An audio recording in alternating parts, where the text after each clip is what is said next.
Welcome to the Elite Universe, Commander. My name is Drew Wager, a lifelong fan of the Elite franchise.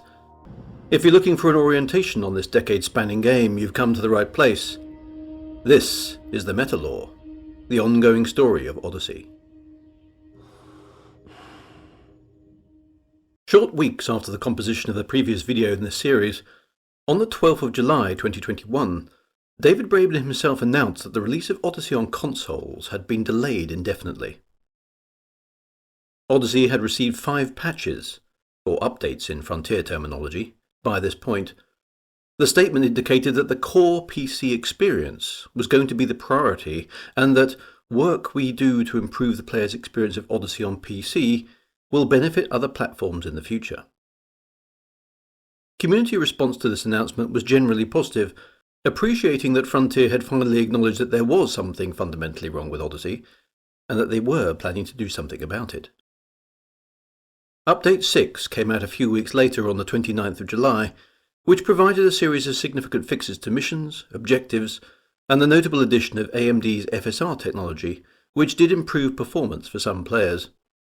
However, other aspects of the game were broken by the update, giving rise to speculation on the quality of the software development lifecycle within Frontier. Update 7 came out on the 22nd of September, but the performance problems remained despite the patch note stating tweaks made to hopefully positively contribute towards current player performance issues, which seemed to indicate that Frontier either couldn't find the problem or didn't know how to fix it. Thus, 2021 ended with the Odyssey product somewhat improved, but with the hope that further improvements would come in due course, first for PC, and later to the consoles. Unfortunately, this was quickly dashed in 2022.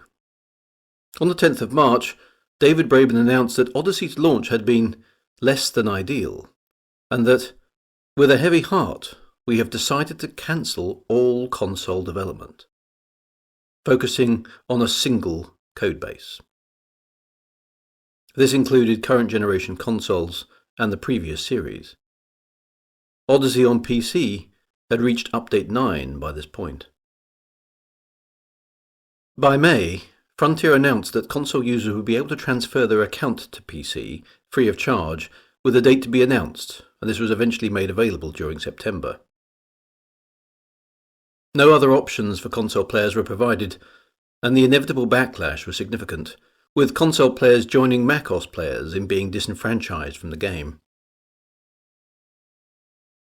During this time, the PC game had effectively been split into 2 versions: the legacy codebase, version 3.8, which was the original game and the original Horizons DLC, and the current codebase, version 4, which was supporting Odyssey.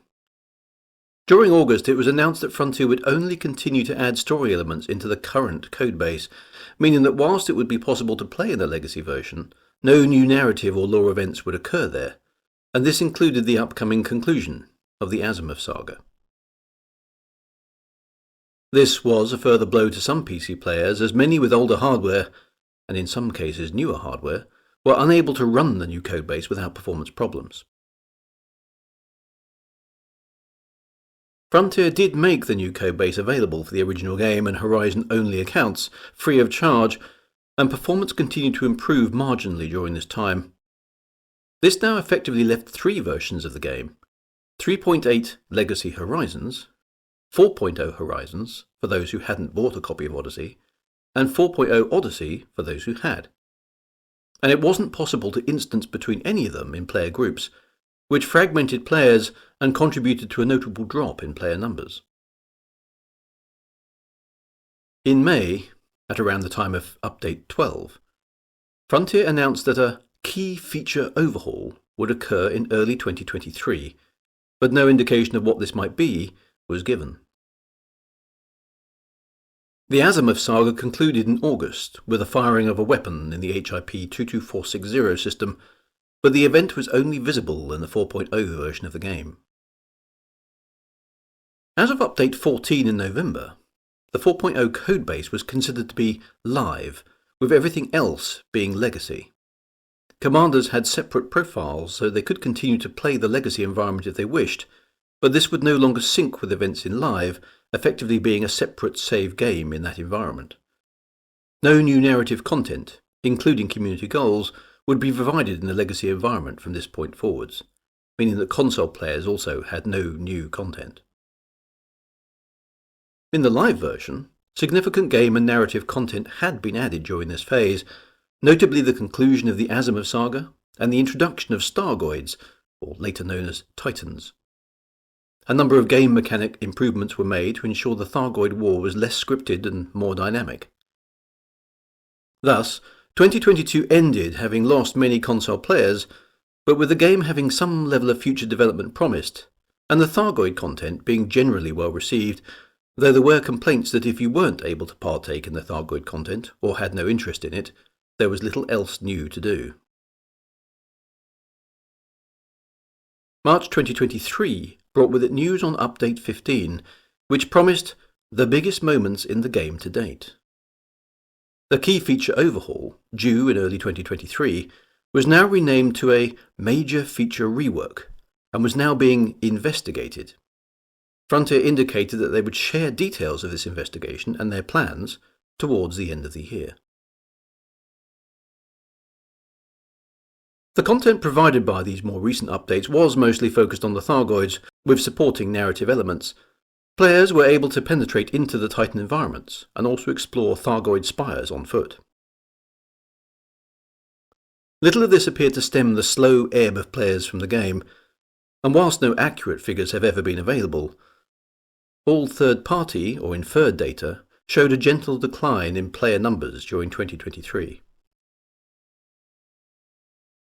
As a company, Frontier had been experiencing a number of sharp falls in their share price, the first occurring in November of 2021, with a subsequent major drop in January 2023, followed by a long slide downwards from August onwards, with the result that the share price, once at a high of nearly £35, hit a low of £1 by the end of the year. Frontier's own financial reports indicated that Odyssey itself, both Formula 1 games and their latest title, Realms of Ruin, had failed to produce enough profits to offset their development costs.